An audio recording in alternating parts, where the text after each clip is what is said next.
I'm just going to put a bow on this conversation from the super local half hour. The money that counts for free parking in Monopoly is the money paid for chance and community chest cards, the bail to get out of jail, and then the luxury tax spot. If you hit the free parking spot, you get that money back. Jerry has informed me that's not in the official rules, to which I informed him that you can find the official rules inside the box. So just remember that when you are playing Monopoly, everyone's free to play by their own rules. But I mean, there's right rules and then there's wrong rules, you know. And we got to keep that in mind as we move along here. Enough of that, though. That's gonna have me more heated than anything else that we're going to be jumping into today.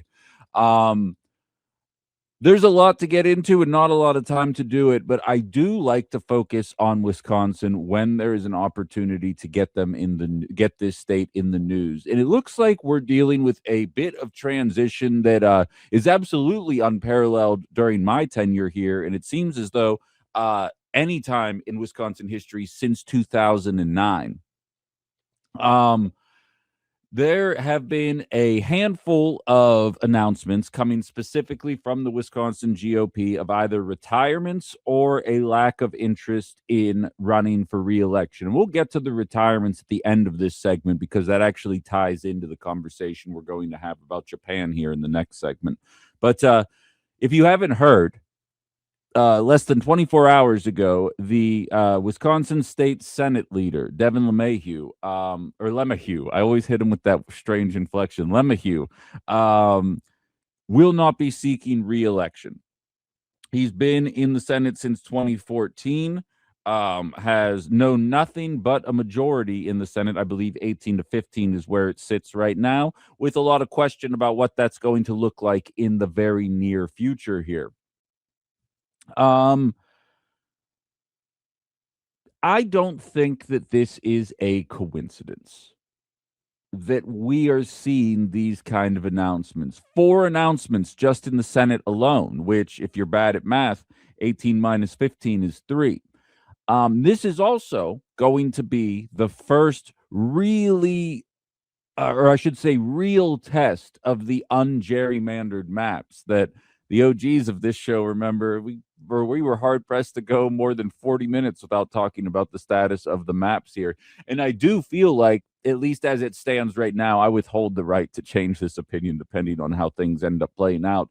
But based on all accounts, based on the way people are talking about the way the maps are drawn right now, it does feel like it's a much more fair interpretation of what the people of Wisconsin want. And if you know me well, you know it's led to a bit of frustration with me that as somebody who likes to talk politics in my personal life, who looks forward to new bills passing, that looks forward to talking about the changing of the guard and new approaches to addressing problems that exist, I really have had a frustrating time trying to make statewide Wisconsin politics relevant to the conversation, because we can talk until we are blue in the face about the appropriate level of school funding. We know where it's going. We can talk about prepartum or postpartum being covered by Medicaid, and up until yesterday, it really wasn't going anywhere. And again, similar to these retirements, I think there's one very specific reason why you see bills like that passing now. It's because it's actually going to be a competitive race for the first time in 15 years. 17 years ago was the last time that Wisconsin had a new governor, a new Senate Majority Leader, and a new Assembly Speaker all at the same time. It was during the red wave of 2009 that basically ushered in the next 16 years worth of political rule in the state of Wisconsin that they somehow are still trying to lay at the feet of Democrats. You're really going to struggle to get me to buy into that, given the structure of the power dynamics in this state. This is not a coincidence, and I think this should be exciting for people that view themselves as Democrats, because it's looking promising. And given the trajectory that the National Republican Party is on, what with the war and the cost of living and so many other factors impacting American society, things are not spelling success. It's not written in stone. Anything can happen. You need to have good candidates here, but it does look like a promising start to the electoral process here. Now, just as a refresher for people that haven't been listening when we would talk about this Assembly and Senate every single day, a lot of what the Wisconsin Democrats represent is an attitude represented by over 60% of the Wisconsin population. Whether you're talking about legalizing marijuana or funding for those public schools, increased funding, that is. Or the list goes on and on. Expanding Badger Care. We're one of 10 states that hasn't done it yet, and basically all of the other states are those Gulf of Luigi states. Your Arkansas, your Alabamas, your Mississippis. You don't want to be included in those lists ever. It doesn't matter what the category is. They are always never leading the pack in anything. You don't want to be included in those lists. Abortion access, fill in the blank here. More than 60% of the people reflect that. However, we have been staring borderline supermajorities for the Wisconsin GOP in the face for the last 16 years. 4 years of my life, 16 years for a lot of you listening to me right now. The fact that Devin LeMahieu has announced that he will not be seeking re-election shows to me that there is very obvious tea leaf reading going on right now. And there's a lot of people that have kind of waltzed into victory, not particularly nervous about what the outcome from the election was going to be, not nervous about the fact that 6 in 10 voters were frustrated about what decisions were ultimately being made, supporting Act 10, whatever the situation may be. They weren't nervous about the political ramifications because we were gerrymandered. And there was an effort to convince us that we weren't gerrymandered. But anybody who was buying into that, I ask you, explain to me why you're seeing all these announcements back to back to back to back, not at record numbers, but at higher numbers than have ever existed in the last decade and a half. You could chalk it up to coincidence, but you know me. I'm a deductive reasoning guy. I'm not buying coincidence here. We know what's actually happening. And the most interesting one about it to me, and I'm going to use this as a segue into the national scene here. There was one member of the Senate who is the longest serving Republican state senator out of Racine, who announced that he is retiring. It is not a matter of not seeking reelection. He is 73 years old. We're in an ageist environment, right? We're saying we need to get younger. And I'm not saying that there aren't older folks that have good ideas, but I'm saying that our elected officials are in no way representative of the average breakdown of the population. But State Senator Van Wangard has announced that he is retiring. He hasn't really stuck out in terms of, there's certain politicians that are loud, that get the camera on their face, that draw your ire. I walk around calling Speaker Voss Napoleon all the time for 5 or 6 different reasons, one of which does pertain to height.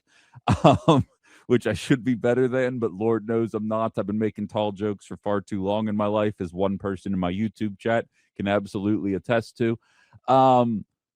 However, and this is going to tie in. It's going to tie into my personal life. It's going to tie into the national scene. It's going to tie into Wisconsin politics. Upon announcing his retirement on WTMJ, the Wisconsin Democratic social media team took to social media. Twitter specifically is where I saw it, but it was available anywhere. So if you're on social media, you can find it. And posted his picture with the LinkedIn banner, open for work. And if you're not on LinkedIn, you don't know. I actually just got back on LinkedIn because one friend of mine was like, you need to work on your social presence and LinkedIn counts. I was like, only squares are on LinkedIn. She was like, yeah, but squares listen to radio too. I'm like, fine. So I'm on LinkedIn now. And they did his picture, though. And this is the only reason I know this. I had no idea that this was a thing up until a moment ago. But they put a banner under there if you're looking for work that says open to work. So anybody that peruses your profile that sees that maybe you have some qualifications that match whatever they're looking for, they're like, oh, okay, this guy might be a good guy to hire. They jokingly took State Senator Wangard's picture and put that banner underneath it, which prompted himself as well as the entire Wisconsin GOP to cry crocodile tears.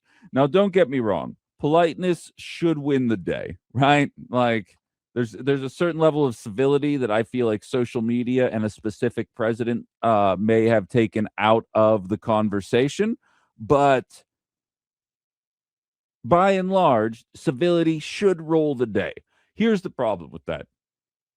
You do not get to LOL cry more snowflakes for the last 10 to 12 years. And then the second the joke is aimed at you, cry foul. And I can speak firsthand to this, as people tried to get me fired for calling ICE a bunch of masked virgins whose only qualification necessary for getting the job was hating brown people. That's a funny joke. I don't care who you are. If they just would have been allowed to see a girl naked, they might not have been so hateful in their lives to put on masks and do what they had been doing for the last year and some change. People got mad at me for saying that. And those same individuals think Donald Trump's comments about Japan were absolutely hilarious. You don't get to turn around and cry foul when the joke offends you and then make fun of anybody getting offended by a joke that doesn't offend you. Pick or choose. I don't care which one. For the record, I'm a first generation gamer. I am here for the jokes. I am not a joke police. I said as much on my Facebook page. There is no joke that someone's going to make that's going to make me say cancel that person. That's going to make me say that's not funny and you should take it down. There is no statement that's going to make me say that. But then you don't get to turn around and say it to other people. And when Senator Wangard is mad that someone made a LinkedIn joke about this person retiring, I'm not looking for work, I'm retiring. Where did the human decency go in politics? That went out the window when the sitting president of the United States made fun of a person with a handicap. I don't know what I said. I don't remember. You guys remember that? That went out the window that day. I know it sucks. If you want that to still exist, I feel you. I feel for you. That sucks that that's there. This person retired, and the Wisconsin GOP blocked the majority will of this state for the last 16 years. And I think a lot of people are starting to feel confident that there may be a changing of the guard in the near future. For the record, I have not necessarily bought into the idea that they're going to flip both chambers. I do think they will win statewide, regardless of which candidate ends up coming out of governor, just based on the trends that I've seen since I've been here and even trending a little bit before then. But I'm not bought into the idea that both the Senate and the Assembly are going to flip. Could happen. Not necessarily bought into it yet. But people are frustrated. And you do not get to play the comedy's legal again crowd. You don't get to be the freedom of speech warriors that you claim to be. And then the second the joke is made about somebody that you support or stand by, you immediately kick into that gear. You can't have that both ways. I don't understand why you think you can. And I just wanted to start the show there because it really does look like a changing of the guard is in the cards. And I don't know what more I can say about it other than that. But as KG out in Houston says, there's few types of people I respect less than those who can dish it but can't take it. And I totally agree. I oftentimes joke the people I grew up with in my neighborhood said some of the meanest things I've ever heard in my life to me. It's why I am the way that I am today. It doesn't bother me at all. I actually have stated 1,000 times over that there's 15% of me that is Donald Trump. You know what I mean? It's the worst 15% of me, but it exists in my body. There's stuff that he says that I'm like, like, you chuckle to yourself and you kind of hate yourself for chuckling to yourself. I'm not including the Japan thing in there. I thought that was a pretty crappy thing to do, but there's stuff that he does that gets me going, and I'll be the first one to admit that.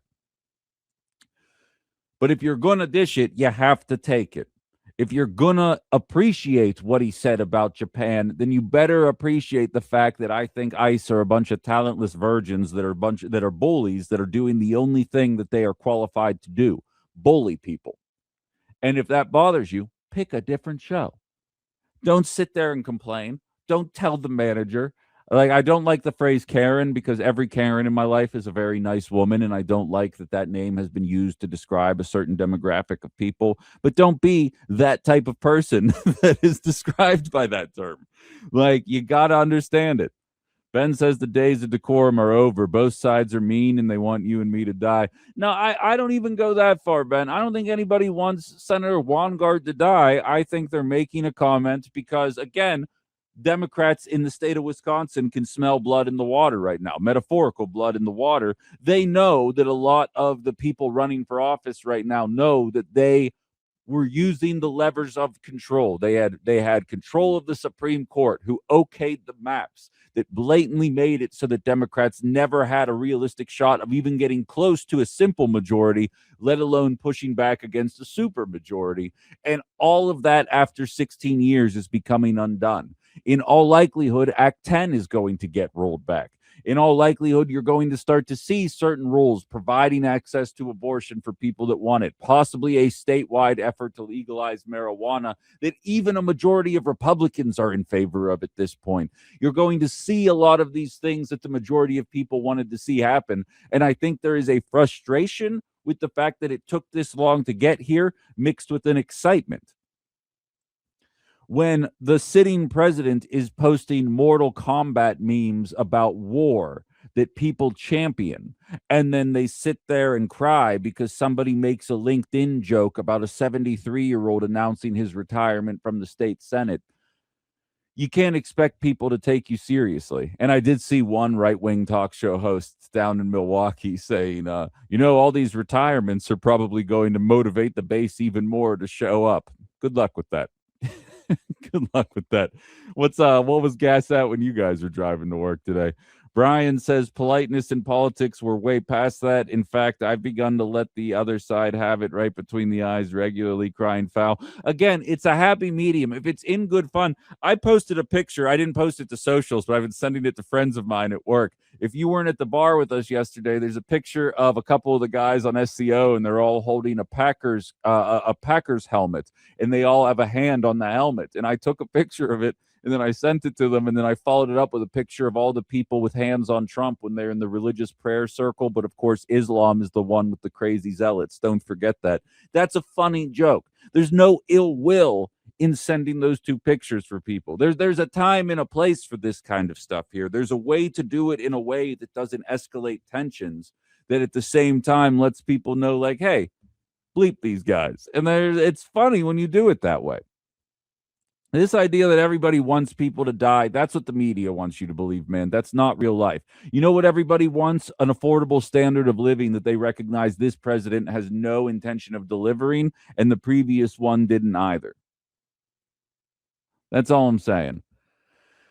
So with that, I do want to get into the national conversation here about how Trump handled that press conference, the comments about Pearl Harbor, and not necessarily from a joke perspective, but about how we are at a time right now when we need more friends than ever. And polling data shows that not only do our friends not trust us, but they trust a certain country that's going to give some of you shivers down your spine more than us, and it's trending in the wrong direction. And comments like this are only going to make it worse. By the way, we are streaming live on YouTube. Shout out to Larry, Jaro Manny, Frank Driftwood, and plenty of other people that kind of make up the community that's kind of jumped on there for the first 2 weeks.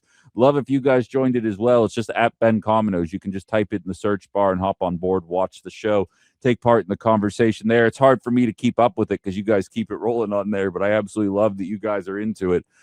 We do have to get to break, and we will jump into that on the other side, so stay right where you are, and we'll be back. You're listening to Outside the Box with Ben Cominos here on WHBY and Political Voices Network. Well, hello. One more thing before I move on. Just to kind of put a bow on the conversation here, because no, I don't think anybody thinks a Republican senator is going to come out of Minnesota, no matter what Nick Shirley uncovers in terms of fraud. There is a celebrity running for Senate over there, Michelle Tafoya, running for the GOP out there. And just for some perspective to kind of like show you exactly the kind of messaging that in Wisconsin, up until the new map started just a moment ago, would have still won, even though it's not popular. I want to show you. I pontificated yesterday. I said, I wonder what right wing media is saying right now about this war, about the affordability crisis, about what the cost of living is about. How are they justifying it to their listeners? Because you can only complain about Hillary Clinton and Hunter Biden for so long, trans people, whatever the situation is, before people realize, hey, yeah, I hate all those things, but what's the game plan here? I feel like there's really not much of a game plan. One right-wing talk show host, Todd something. I apologize. I'm already blanking on it. He does right-wing radio up in Minneapolis. He pulled off. He was interviewing Michelle Tafoya and talking about what people are seeing at the gas pump specifically. I'm going to play the answer. And in all honesty, I realize anybody who's a Democrat is just going to be like, yeah, this woman sucks. But like, I'm asking the right-wing voters right now, like, is this a message that you think would win in any objective area? Forget gerrymandered stuff. Hell, Illinois is a very safe liberal bastion, and they just okayed one of the largest data centers on the planet that's going to use half as much electricity as the entire city of Chicago. Like, I'm not trying to pretend here that there aren't obvious blemishes everywhere, but I'm saying in a free and fair world where it's just may the best man or woman win. Tell me what you think about this political messaging, and what does it say about the people running that they feel comfortable saying this stuff? What are some of the big issues on the minds of voters there in Minnesota? Well, yeah, look, we've all been told that the word affordability is key, and it is. And right now, I would say, look, we had gas prices at a 5-year low, and we were really enjoying watching that. And now here we are in a conflict in the Middle East, which is bringing gas prices up again. I know it's frustrating, and I know it's hard for people. What I would say to them is we've lost some service members over there who have put their lives on the line to protect us, to protect the region, protect America's friends in the region. We can all, it used to be during the past wars, especially World War II, Americans got behind our servicemen and women, and we did little things to show our support for them. We collected metal, we recycled stuff, aluminum, so that we could, help in the war effort.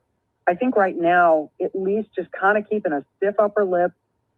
Maybe you take one less trip to Starbucks, and so that gas goes a little further until this thing is over and these gas prices come back down again. Let's just try to be patriots about this. Whether you agree with it or not, we're there, and we've got to support our men and women in uniform. That's a big one.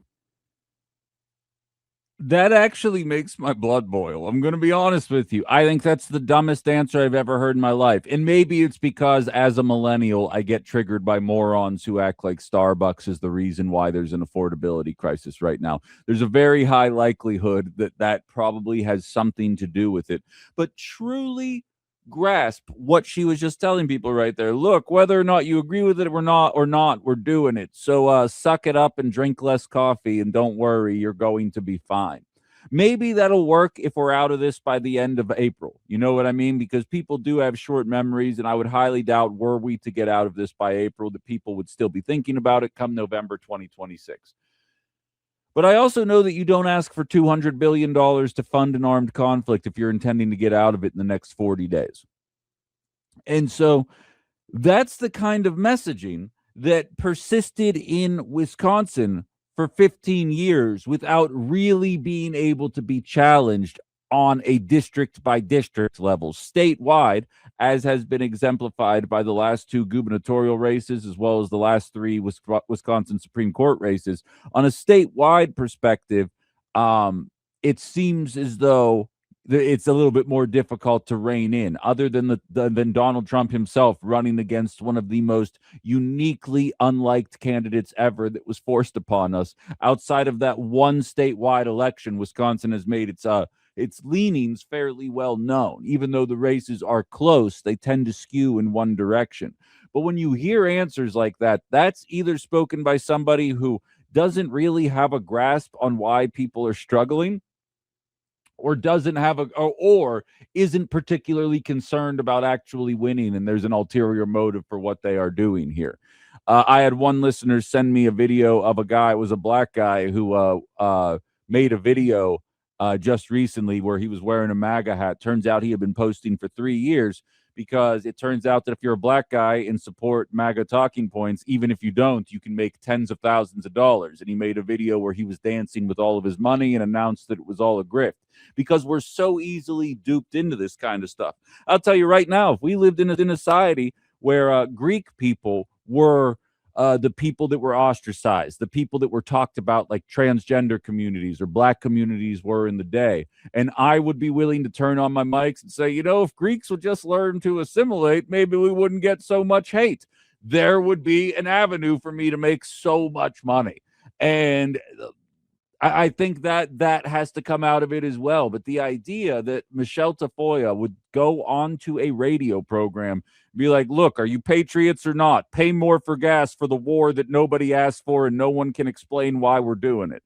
Like, I hope that doesn't win. And then conversely, there is fraud in Minnesota. There's problems in Minnesota that a good candidate could bring up and talk about in a way that actually matters.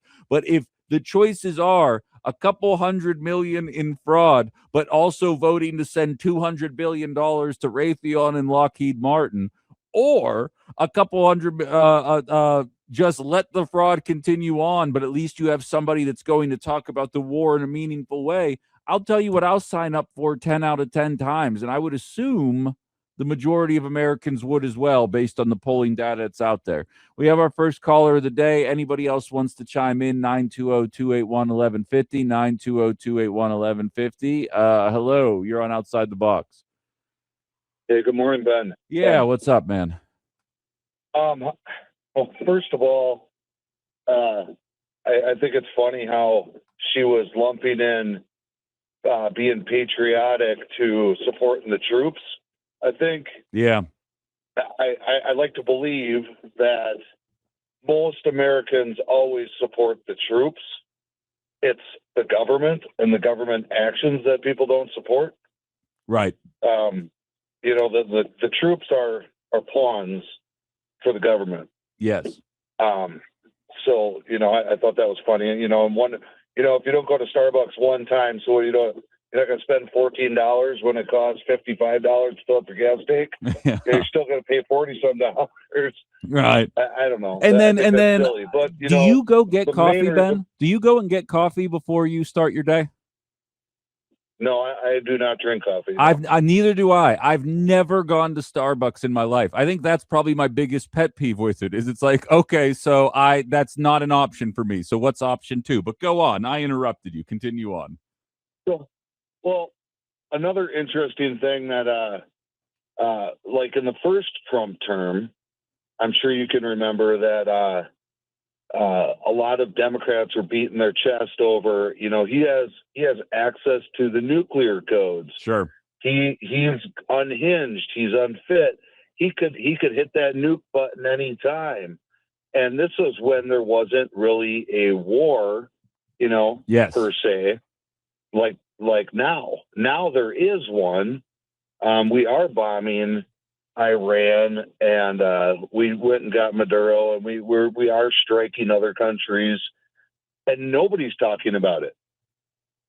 Yeah, the Democrats were talking about it when there was nothing going on. Now they're not talking about it, to my point of the uniparty. And I also, Ben, to take it even a step further, I think they have a little bit of a boy who cried wolf thing, because I think this second term has been more exactly what you said. The rhetoric coming from the Democratic Party in the first term actually matches this term better. But if they come out and say the same stuff they were saying 6 years ago, it's gonna be like, well, wait a minute, you said this last time, and there really wasn't anything that actually ended up happening in regards to this. I think you're exactly right. And to this day, Ben, I mean, we're pushing, we just hit 3 weeks of this war here. I still, outside of the usual suspects like Bernie Sanders and maybe a handful of others, I really can't find any Democrats condemning what's taking place. They're just mad that certain rules and decorum weren't followed. And I do believe, even if this persists for 3 more years, I'm not convinced a Democratic president would try and get us out of this. I genuinely think that this is the ultimate agenda, that the 80% or so of the people in Senate and Congress actually want to see happen. Well, and I said to you during the election time, that it seemed like the Democrats wanted Trump to win the election. I swear to God, yes, It- I'm right there with you. Yeah. So, and I still stand by that. Yeah, no, I appreciate it, Ben. I'm right. I couldn't agree more. It really did feel, and it's interesting because I do another podcast that's very alarmist about Trump not allowing the elections to happen, which I do not necessarily buy into. I'm going to be honest. And I had to bite my tongue because they were like, it really feels like he's trying to lose this election. And the only reason that he would be doing that is if there weren't going to be an election. And I had to bite my tongue. I'm like, well, if that's the case, then I'm surprised Democrats didn't try and steal it in 2024 because that felt like an honest to God effort to not win the election. What's Cynthia saying here? I see what you say. I'm going to get into that, Cynthia. I'm not going to read your comment yet about Pete Hegseth because I have the audio for that. But yeah, Brian says Ben is correct. Where is Congress in the House? David says, fun fact, I start every morning with a cup of coffee. Mine costs 27 cents on my Keurig. Just saying. Exactly. And I've heard coffee prices have gone up by like 127% as well. Again, I am no mere mortal. My day does not start on coffee. My day starts on the thrill of bringing the people of the Fox Valley and of the Political Voices Network community and my new YouTube stream at Ben Cominos, the news of the day. I do not need the caffeine hit to get my day rolling, but I'm no mortal like a lot of people listening to me right now. But it does drive me up a wall when you hear people use that kind of rhetoric. And I think, Ben, I've got no notes to add to Ben. KG brings up the idea of patriotism is good, mindless jingoism is bad. I'll take you a step further, and this might come across as insulting, but I think the problem with jingoism is that the more jingoistic a person is, the less likely they are to be able to define it. And I think that's probably the problem with extreme jingoism is the moment.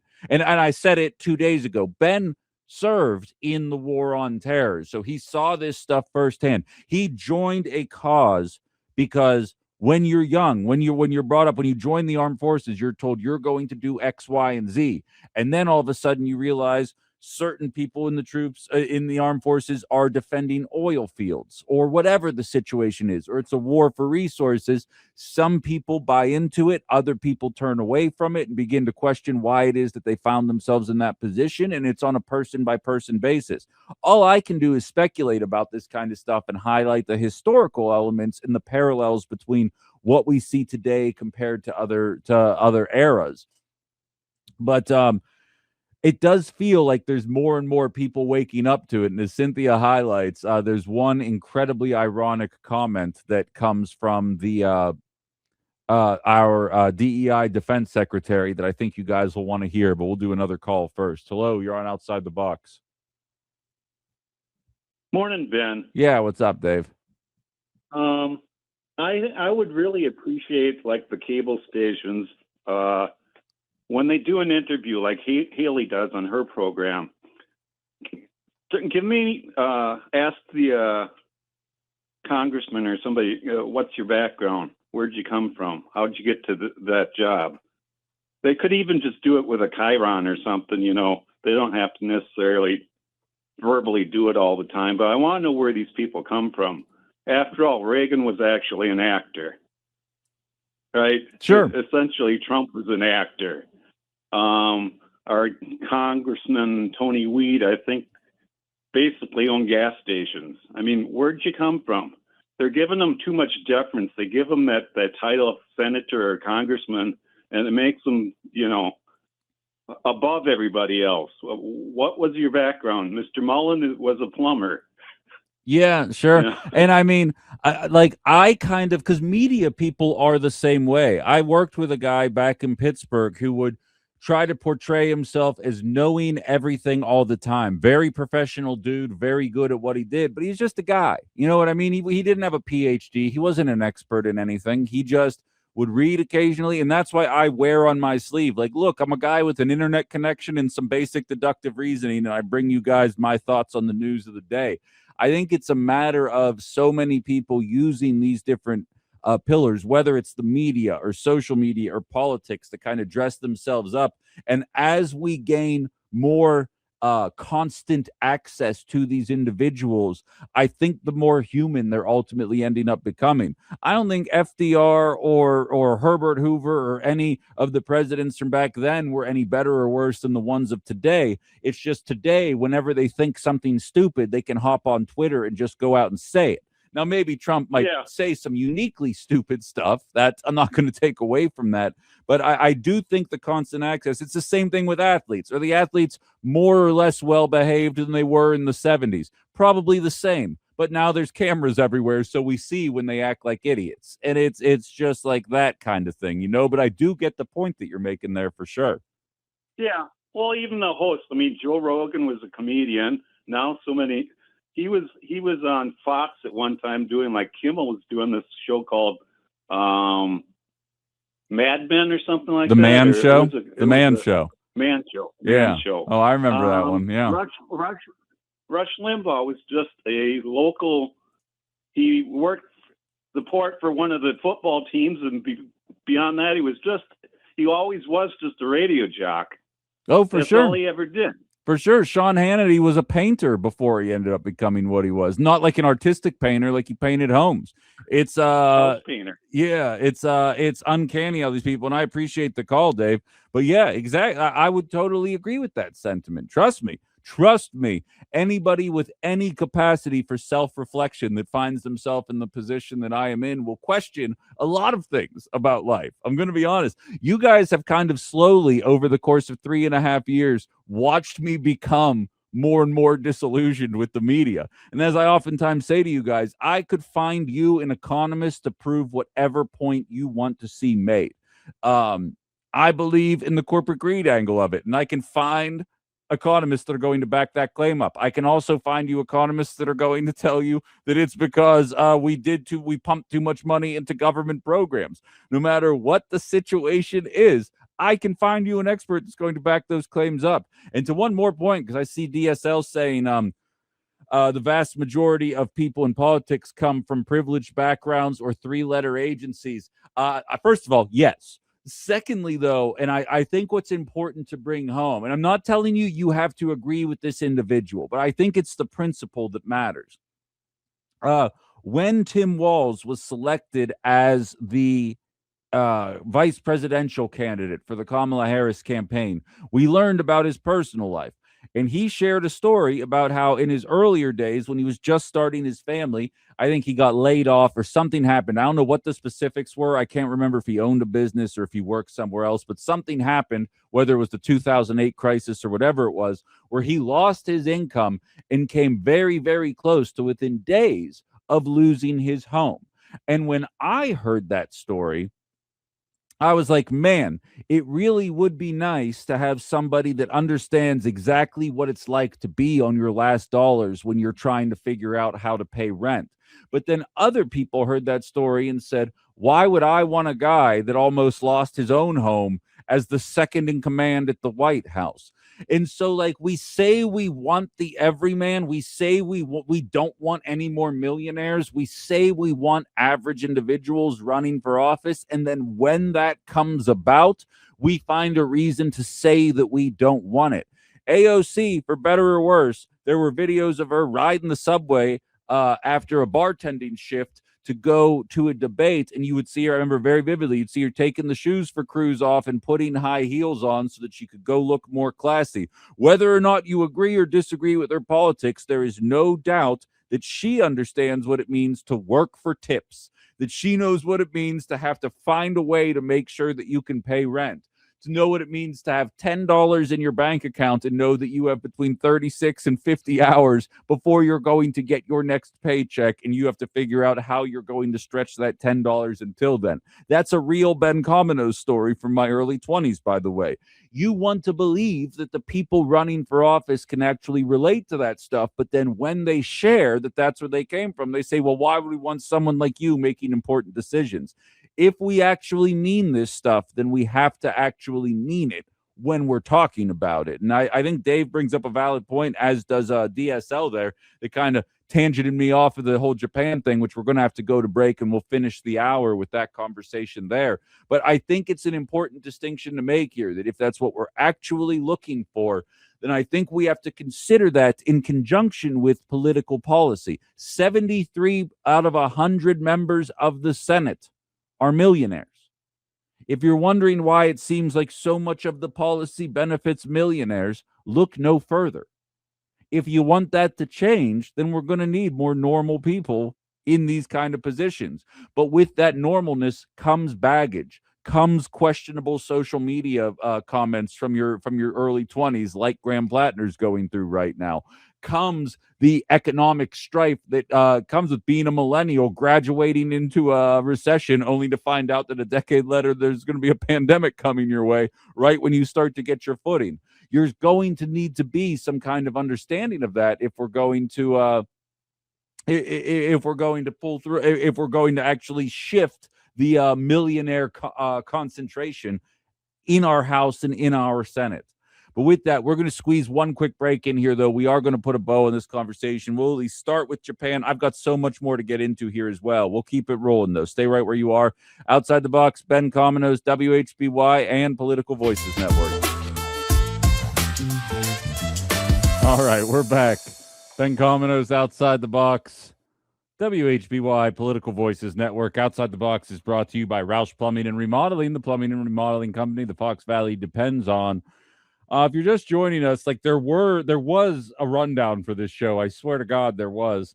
We started off talking about the high number of Wisconsin GOP state Senate and Assembly members who are announcing that they're not interested in running for re-election. And I just can't help but notice that happens to coincide with their first time having to run on maps that have not been gerrymandered. And then we were going to get into a conversation about Donald Trump and the way he's been treating our Japanese allies with a pretty outlandish statement about Pearl Harbor. But we got kind of sidetracked into a conversation about the backgrounds of members of the media as well as our political officials in trying to find a way to kind of keep that information in front of us there. So I'm going to speed round all of the text messages that have piled up, and then I do want to get into some things that are actually pretty breaking news, which is oftentimes a touch and go process for me, but we'll try. Okay, Jerry says Reagan had a lot of political experience before he ran for president. He was president of the Screen Actors Guild and then governor of California for 8 years, very famously talking about the educated electorate is going to be the downfall of the Republican Party. I'm pretty sure I'm paraphrasing that quote, but I do know that fact. Mickey says she sent me an email last night about a Montana guy running as a progressive. It was in an interview of Takeout with Major Garrett. I'm not sure. I didn't get a chance to watch it. I'll have to. It says she was listening to Outside the Box. So I'll have to give it a listen. All right. Larry says Donald Trump was bailed out 7 times in 14 years. Every 2 years, the government needs to stop bailing out our businesses because when they do, the worker has to pay for it through inflation. Fair point there. All right, we've got plenty of messages here as well. I'm sorry, I just got to keep it rolling here, guys. But I do want to say it just came down the pipeline. Somebody came in the PJ from WSCO came in the studio to confirm it with me, and I just did a quick search. Looks like Deadline is reporting it along with a handful of others, but CBS Radio is being dissolved after nearly 100 years. You know, I've been making comments about this since Barry Weiss took over CBS Radio. I've been calling it CBS Newsmax on the show. You can tell there's been a lot of changes. They're laying off 6% of their workforce, which amounts to about 60 people getting laid off from that operation. No, this is quite literally breaking, like not even 10 minutes old news yet. No idea what's going to be going on in terms of a programming perspective for WHBY. I am flying by the seat of my pants on this one right now, but that just was announced within the last 10 minutes.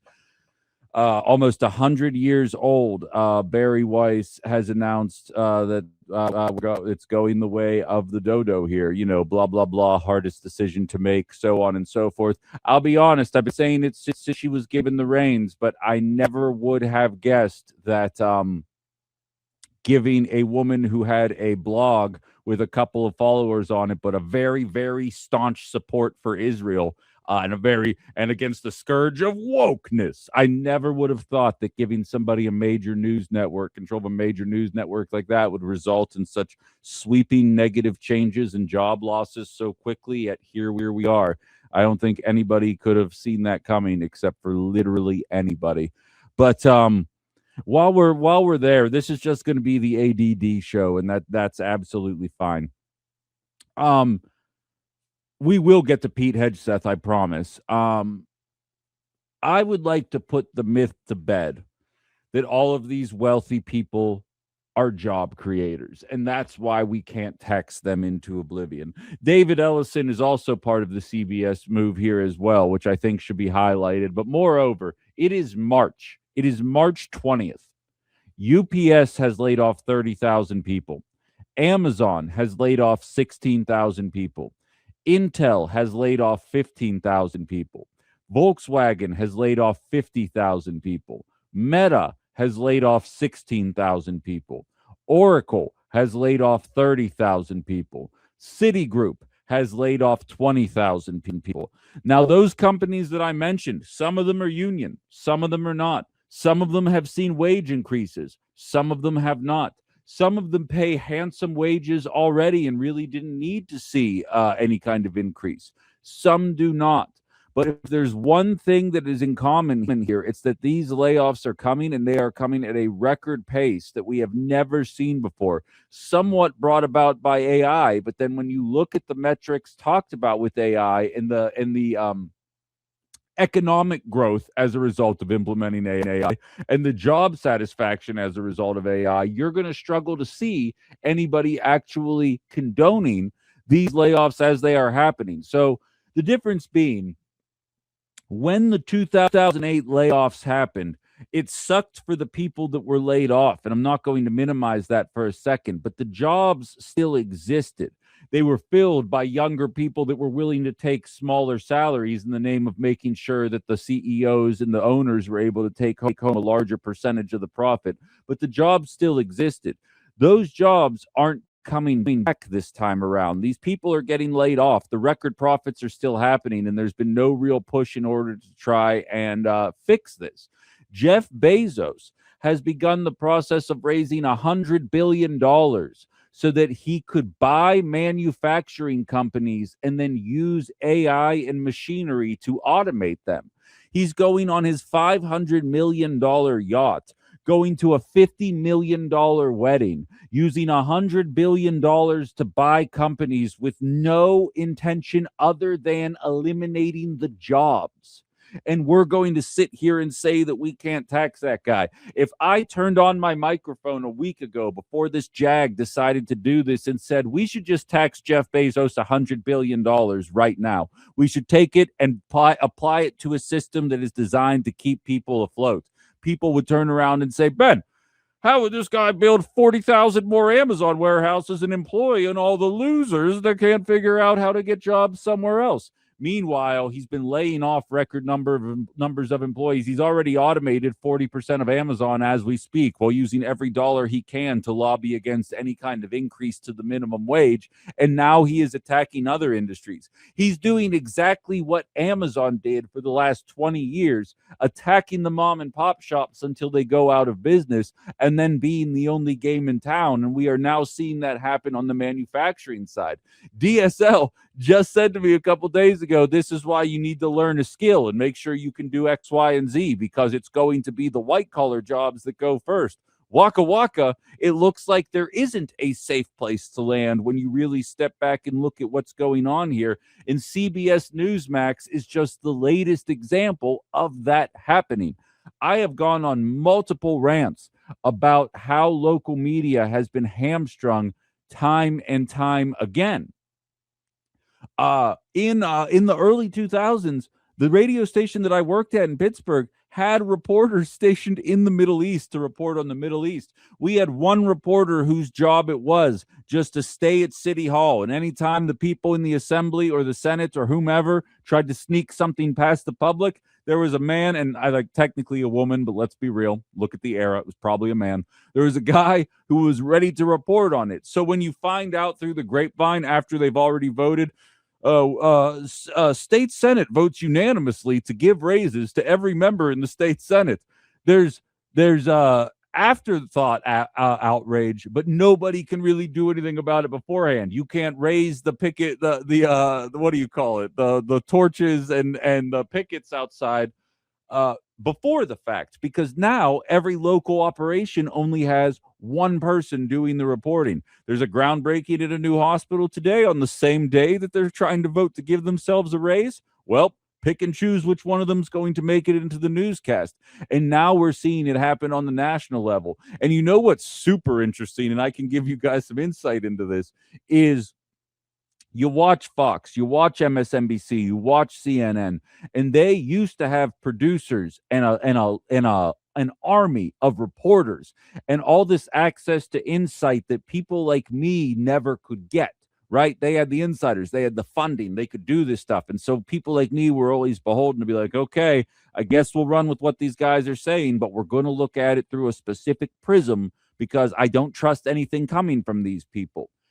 When I watch those news networks now, I can tell they're scrolling Twitter to find their talking points, because I see those talking points on Twitter. And if you're not good at thinking for yourself, the people that try to use AI in every element of their life are technically the people who are doing the news on our national networks. They're not into actually trying to provide insight into why things are collapsing. They just want to make their $1 million salaries for as little effort as possible. It's why the whole AI concept, as a creative person, I struggle to grapple with. When people are excited about it, I just struggle getting excited about it, because the act of putting together my own show is where a lot of my enjoyment out of this industry comes from. And you see these people, I understand it's a business, but you know what? Being informed shouldn't be a business. I'm not saying it should be state funded, because I understand the drawbacks to that as well. But there has to be a way to make this work where you're not worried about getting your funding cut by some president who calls anything fake news that highlights exactly how bad of a job he's doing right now, while at the same time not being beholden to endorsements. There have been people that asked if I want them to endorse on the show, that if you really know me, you can probably guess where those companies are. And I said no, because I don't want to be beholden to a certain way of thinking, because eventually I'm going to say something that angers you. Right now, MAGA kind of hates this show. Flash forward to when we're dealing with President Newsom, and something tells me MAGA is going to be super on board with this show again. And I can ride those tides out as long as I'm not beholden to government funding and people are buying into the show. But this is bad news. And I think CBS News has sucked since Barry Weiss has taken over. They're bad from a production standpoint. I think the news that they cover is bad. I think it's all garbage. I don't think it's particularly impressive. It doesn't mean that they don't serve a purpose, and it doesn't mean that under new leadership they could actually be relevant again. And now we'll never know because of this decision here, and that sucks. And that is my live reaction to finding out 20 minutes ago, the announcement. The last day, I believe, I want to make sure I get the date right, May 22nd is when it's going to be shutting down. So that is a 2-month turnaround. Just absolute nonsense. And Chuck Norris died. Oh my God. Guys, it's Friday. Can we get a little bit of good news here? 86 years old. We will miss you, Chuck. Oh God. All right. Reset. What time is it? Here's the game plan. We're coming back. We're doing Pete Hegseth. I have some quotes from Pete Hegseth. I have some people in the YouTube chat asking about certain stories that I wasn't going to get into, but I will get into it due to the request. I'm also going to play one comment that I swear to God has to be trolling, because if it's not trolling, he really is the DEI defense secretary.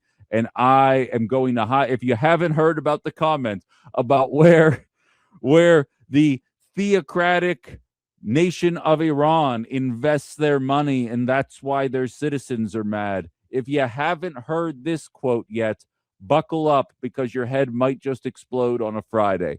We will be back. Short break here. We'll be back very quickly. Outside the Box, WHBY. You know, Chuck Norris harkens back to a more fun time period in the internet sphere. If you ask me, if you want to see what the internet was like 15 years ago, go look up Chuck Norris jokes. And that's what used to be happening on Twitter. Justin, regular texter, also followed up to let me know that it happened as well. And I immediately typed back to him and said, I heard Death had a near Chuck experience. And like, I'll tell you right now, every millennial that just heard me made that joke is cracking up right now, because like that's what we used to do with each other like just for fun, for no reason, not even to go viral, not to get more attention on us, just because we thought it was funny. And it's strange. That's a strange one. And you guys know I'm not particularly like, yeah, he's 86 years old. That's a solid life. Anytime someone dies in their 80s, no offense to anybody in their 80s, but when you have a sick parent growing up and they end up losing their life right when they turn 50, when you hear somebody dies at 86, you're like, solid life. But that's a strange one, just because even though I never really watched Walker, Texas Ranger, or really enjoyed any, like, it's not like I really watched Chuck Norris movies. I most certainly told Chuck Norris jokes my entire life. But that's a strange one. He was a legend for sure. But all right, let's get into it here. Look, I know I said I've been talking about it the whole time. The long and short of it is Donald Trump made a joke about Pearl Harbor. And like, what's funny is when you're a millennial dude who grew up in the edgelord era of comedy, like off the top of my head, I can remember 2 episodes of South Park that did Pearl Harbor jokes for the entire joke. And one episode of South Park where they made a joke about dropping the bombs. And it's not funny, but it's also South Park, and you just kind of are used to it. A president should not be doing South Park jokes. But like, also, I also know when I grew up. And so like, I struggle with being the joke police. However, when you are starting a war that is already involving multiple nations in it, when it is an escalating gas crisis, when you are asking people to help you open up the Strait of Hormuz, when you are depending on the people that you have been ridiculing for the last however many years to all of a sudden come to your back, and you're going to make a joke about Pearl Harbor. If you guys didn't hear, I'm not going to play the audio of it, but I watched it with the Japanese interpreter sound on. And if you listen to it with that interpreter sound on, the dialogue keeps happening, but the interpreters are sitting there in stunned silence because they can't believe what they just heard come out of a president's mouth. And to me, the silence says more than anything any elected official could possibly say. And again, I'm not a pearl clutcher. Like, I don't care about jokes. But I think there comes a time when the reality of the situation needs to set in. And as I kind of started the show with here, is if you think it's funny, that's fine. But just when I just slam ice into the pavement, you better, if you're not laughing along, you better be piping down and not saying anything to management going forward, because clearly you have made it known that you are comfortable with these kind of jokes now, and you're going to need to grow up. It's that simple. Now, that's all I have to say about that. Pete Hegseth was doing a press conference, and I want to start here, and then I will get to Jamie's comment about that she asked me about, because I realized some people in the YouTube chat line didn't even know what was going on. But I want to start here, because if this were trolling, this is the best trolling that I've ever seen in my life. But I really don't want my DEI defense secretary trolling me. I want them actually being straightforward with us. He was talking about the type of country that Iran is. And I'm not even going to set it up any more than that. If you know me, if you've heard this show one time ever, you already know how I'm going to feel about this. Listen to what he had to say and describe why the citizens of Iran took to the streets to protest, and tell me if you don't hear another nation in this description. To that point on capabilities, Iran is an energy-rich country, could be, should be. Instead, like so many other places driven by a radical ideology, they've spent that money instead of investing in their people. That's why you had millions of Iranians protesting, because they felt like their quality of life didn't match what it could be or should be. I'm sorry, Pete. What was that? Places driven by a radical ideology, they've spent that money instead of investing in their people. That's why you had millions of Iranians protesting. So many other places driven by a radical ideology, they've spent that money instead of investing in their people. That's why you had millions of Iranians protesting. Okay. So they were investing in their military budget instead of investing in the people. You're telling me that instead of investing in universal college, which Iran has, you're telling me that instead of investing in universal health care, which Iran has, instead of investing in their public schools, which are adequately funded, instead of investing in their child care, elder care, anything to benefit the people, They were investing in their weapons. They were investing in their weapons, you don't say. How much was the Pentagon asking for again? $200 billion. Just to be clear, the fiscal hawk conservatives decided that $60 billion to expand Obamacare subsidies while trying to figure out a new plan was too expensive, while they're about to funnel $200 billion into the military-industrial complex. Is that what he's trying to say? Is that what you were trying to say there, Pete? What was that? You know, Iran's an energy-rich country, could be, should be. Instead, like so many other places driven by a radical ideology, they've spent that money instead of investing in their people. That's why you had millions of Iranians protesting, because they felt like their condition quality of life didn't match what it could be or should be, because they felt like their condition quality of life didn't match what it could be or should be, because they felt like their condition quality of life didn't match what it could be or should be. You don't say. You don't bleeping say. Oh my God, this guy's a moron. This guy is a moron. He's a what moron.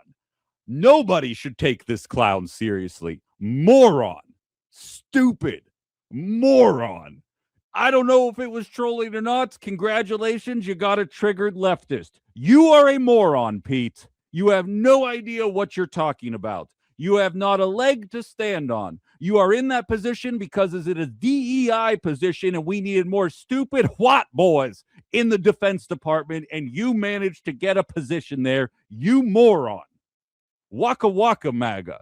Not only is this guy a moron, but he is a liar too. And this is to answer a statement from about a soldier who lost his life last week. We watched armed services members lose their lives. I believe the number is at 14 at this point. And when they lost their lives, this lying white boy decided to say that he spoke to the parents of the fallen soldier, and they told him, finish the job. Those parents came out yesterday and said, no, we absolutely the bleep did not. He is making that up. Picture that story. Like, I feel like it's cliche to say it at this point, but that story would absolutely sink in administration 15 years ago.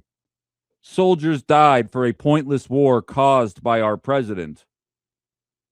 And then his defense secretary, his DEI defense secretary, turned around and made up what the parents said to them. So it sounded like it was some kind of righteous endeavor to continue this pointless war that's over 70% of the population doesn't want to see happening.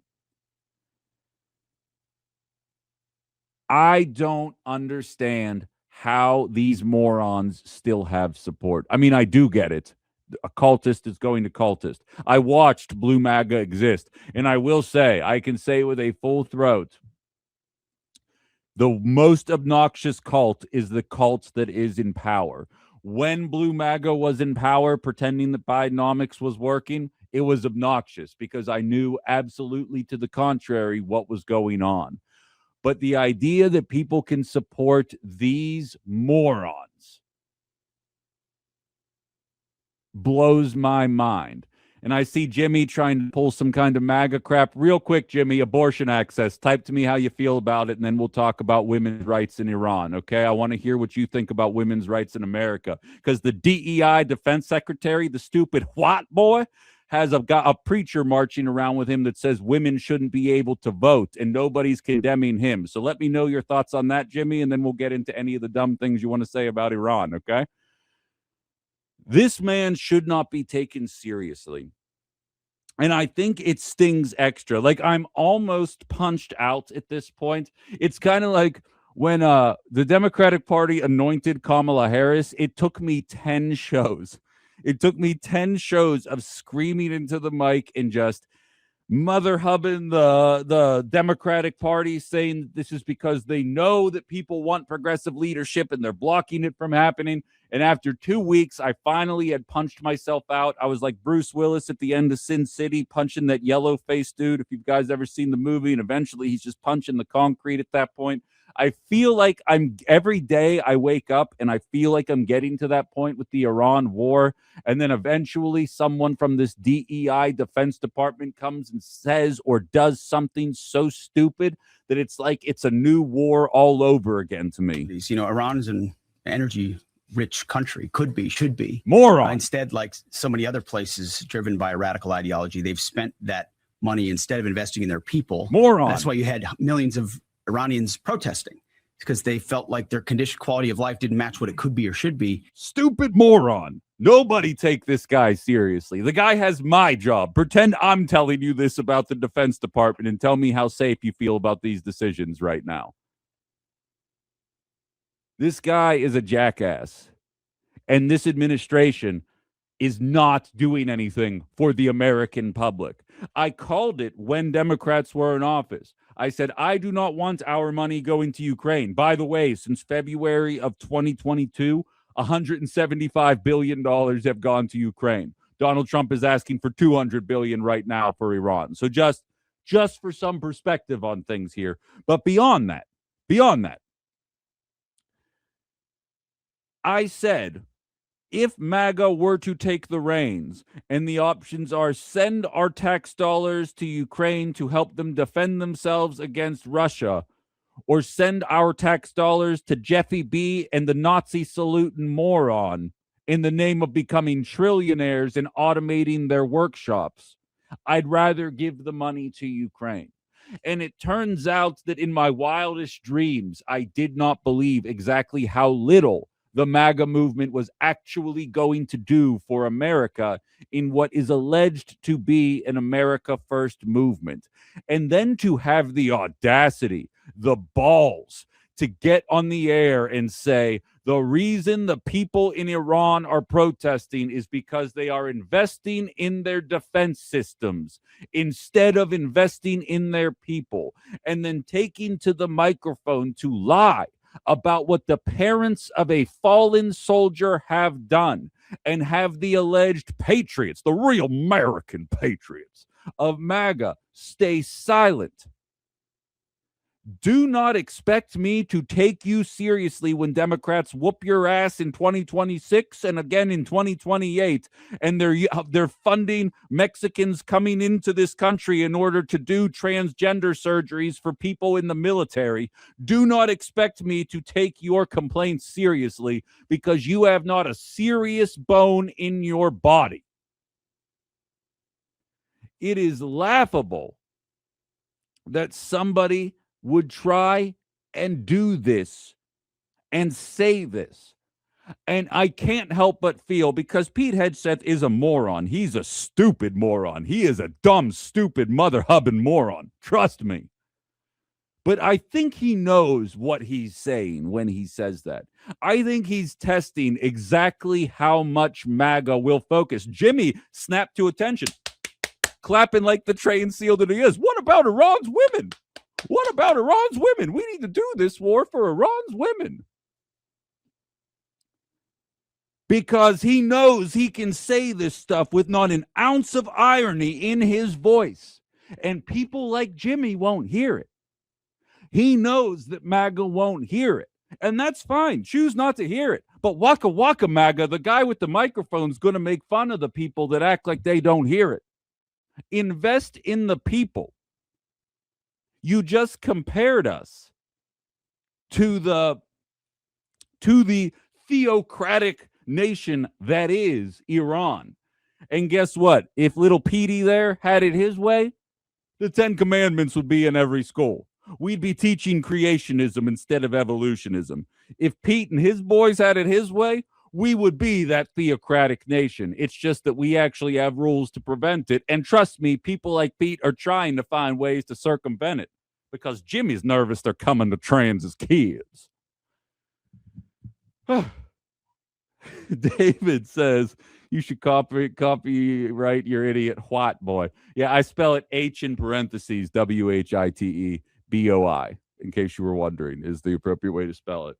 Is Pittsburgh in the South? No, although the last sales job I have did have us labeled as the Midwest, which I also don't agree with that either, but we're also not East Coast. That's why Pittsburgh's in this fun in that fun region there. You know what I mean? Like, we really don't know what we are. I love that town.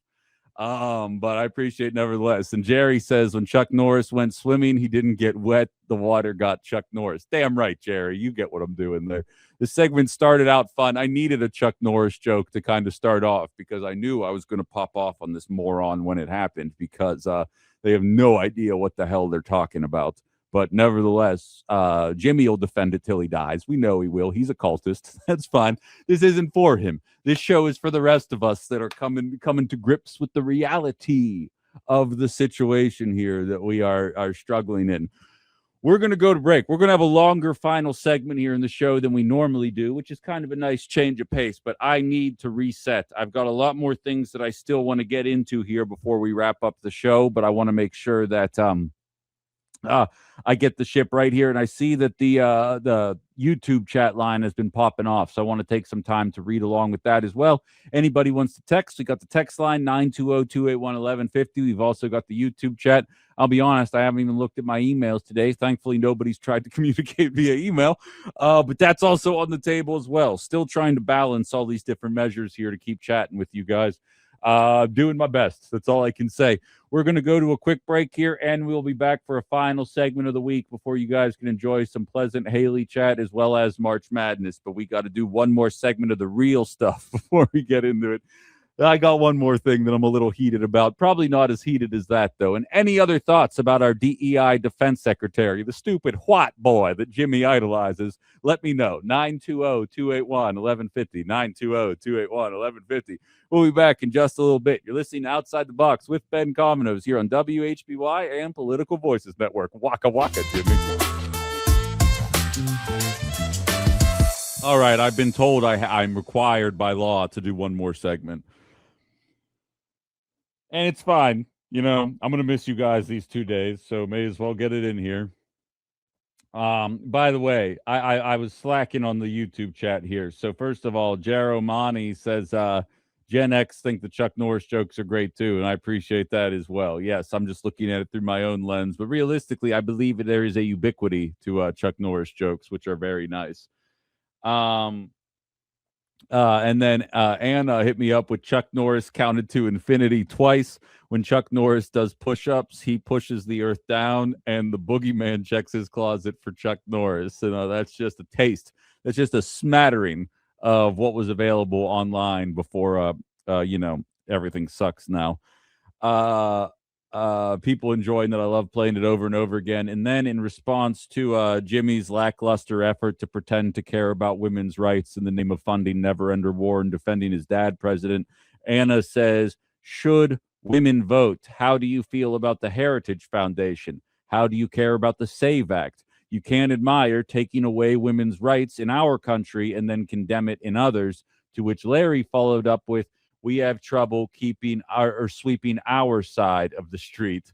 The heat is 100% warranted. And yeah, I don't like getting, normally the last hour is a pretty lighthearted hour, because I tend to go a little off the rails. Although that was the 9 o'clock hour of the show, but it tends to go a little bit off the rails. And I just, like I said, it's the blind patronage that I know. We all know people like Jimmy would not defend this decision had Kamala Harris made it. There's not an ounce of being in me that believes there would be some kind of humanitarian streak in MAGA all of a sudden. Well, I'm anti-war, but I did hear that all these women are being mistreated in Iran. So, I guess we got to do what we got to do.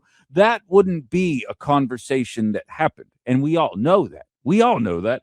I should just move on. But it's so stupid sometimes. It's just like the what boy, Pete Hegseth. What did you have to say about that, Pete? I'm sorry. Were you trying to say something? I couldn't hear you. Iran's an energy-rich country, could be, should be. Instead, like so many other places driven by a radical ideology, they've spent that money instead of investing in their people. That's why you had millions of Iranians protesting, because they felt like their quality of life didn't match what it could be or should be. Moron. Stupid what moron. Oh, my God. At least in good news, if anybody is sad about Chuck Norris's passing, Ethan has informed me that actually Chuck Norris had died 20 years ago. Death was just too scared to tell him. So apparently this has been older news than we all realize. So don't allow it to get you too far down here if you were starting to feel a little melancholy about the passing. It looks as though it's much older news than any of us was aware. So that we at least have that going for us. So, well, this is a schizophrenic one today here, guys, but we're almost there. We're almost there. All right.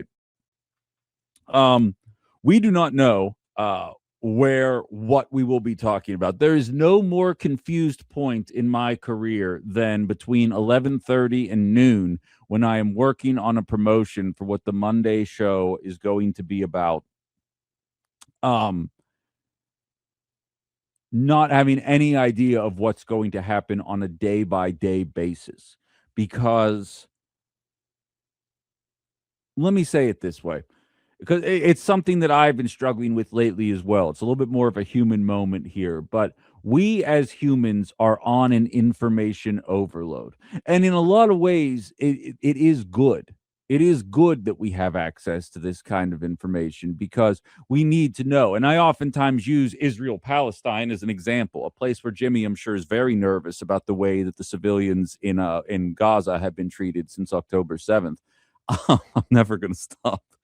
You say dumb crap in the text line. They say quarterbacks have to have a short memory. My RAM goes forever. I'll be making jokes about this in 4 months. But I'd rather know what's happening in Gaza and be sad about it than be clueless about what's happening. And I genuinely do mean that. I'd rather know about the Strait of Hormuz. I'd rather know about Minneapolis, which, by the way, very quietly, ICE, like the Minnesota protesters won, by the way. It's very quiet. There's still some absolute trash happening in the detention centers. One of my shadow producers sent me some screenshots.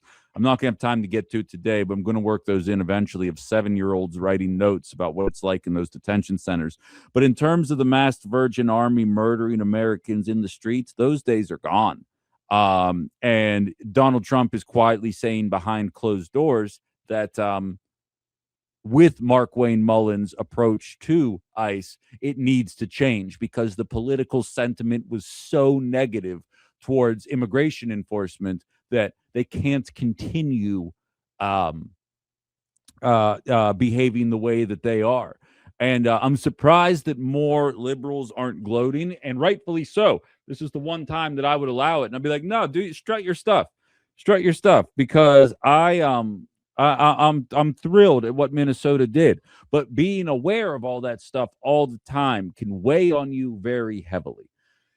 And I think it changes our brain chemistry in a way that I think we're not even aware of. And the Chuck Norris thing kind of highlights the overarching point that I was intending to make anyways, because I was chatting with a cohort of mine off the air after I got off the air yesterday, I should say.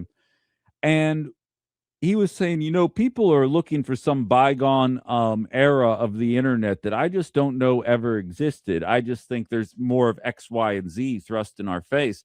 And I was like, I don't know. And I'm not the authority on this because I very famously didn't do social media for about a dozen years and only kind of started doing it once I took this job.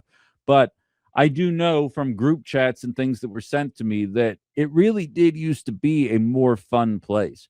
And I think I'm just kind of doing a PSA right now to kind of remind people that it is important to stay informed and it is important to know what's going on, whether it's in your backyard, around the country, or around the world, while also still acknowledging that you are only one person. And there's only so much that you can do. Not to say ignore it, not to say give up on it, not to say don't organize, don't strive to make a move, don't strive to make life better, but also acknowledging what your limitations are. I've been doing this job for not long at all, but also long enough that I can't remember what I used to do to vent when I was getting frustrated. To be perfectly frank, Trump 1.0 wasn't nearly as infuriating as Trump 2.0, and I hadn't seen the Democratic Party kind of turn heel and pretend that the economy was doing just fine under the Biden years. But I don't know what I'd be doing if I didn't have this avenue, this venue, this community with so many of you guys taking part in the program every single day.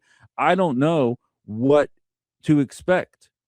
Like, I don't know what I would do. And as Larry points out, all the political news comes out after 10 p.m. on Fridays. That's a very good point as well. It's a very strange sensation, and it's my job to follow along. And I've found ways to cope with it. I have circles of friends, I have avenues, I have things like that. But I am noticing online just the way people carry themselves, and I've been doing better. I've been trying really hard not to call people names as long as they don't get dumb. Obviously, there's some, there's people that get out of pocket. You got to do what you need to do to put things right back in the place that they need to be. But what I do know is this.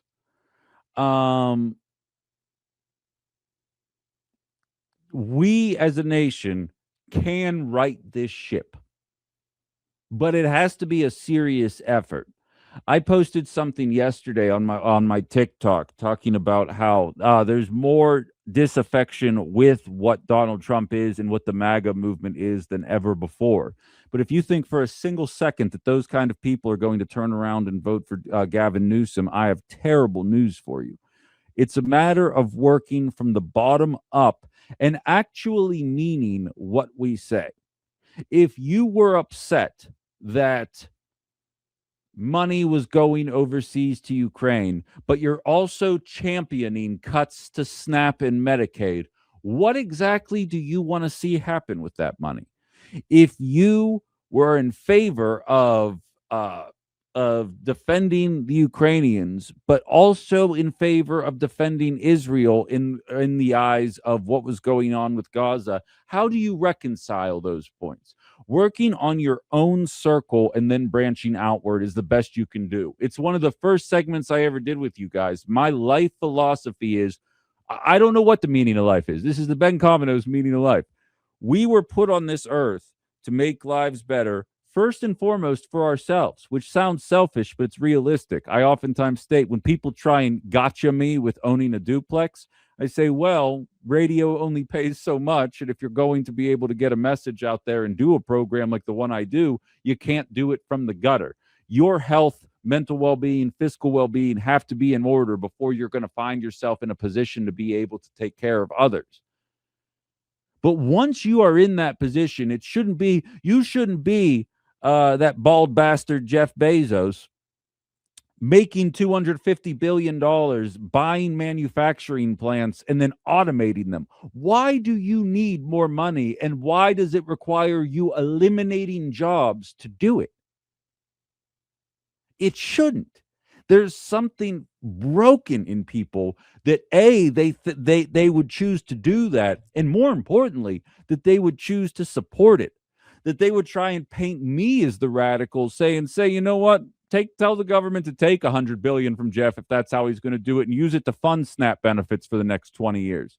Use it to fund those Obamacare subsidies that absolutely need to be reformed, but for the next 3 years, while the adults in the room try and figure out a way to do it. I see for governor right now, Tom Tiffany talking about trans people and property taxes. I see the Democratic side talking about health care access, getting into a home, doing the things that are necessary. Explain to me why that isn't on everybody's mind all the time. Unless, of course, you already own the home. Your circle's fine, but you don't care that other people's circles aren't. Even though the systems that are in place helped you get there that don't exist anymore. It's probably going to be a rough weekend. I feel it in my bones, just the way this week's ending in terms of foreign policy and national news. And there's March Madness. There's distractions going on. I was going to go to the SEO guys, but I kind of hurt myself a couple days ago, and I might lay low for the next couple of days. We'll see what happens. But try and disconnect and try and stay positive. And if you find yourself in a position to do so, be that positive force. And we'll be back on Monday, and then we can get back into the negative. I got to get out of here. Haley's up next with Rob Zimmer. Download the app. Follow me on YouTube. Check it out on Political Voices Network in just a little bit, and we'll be back on Monday to do it all over again. You're listening to Outside the Box here on WHBY and Political Voices.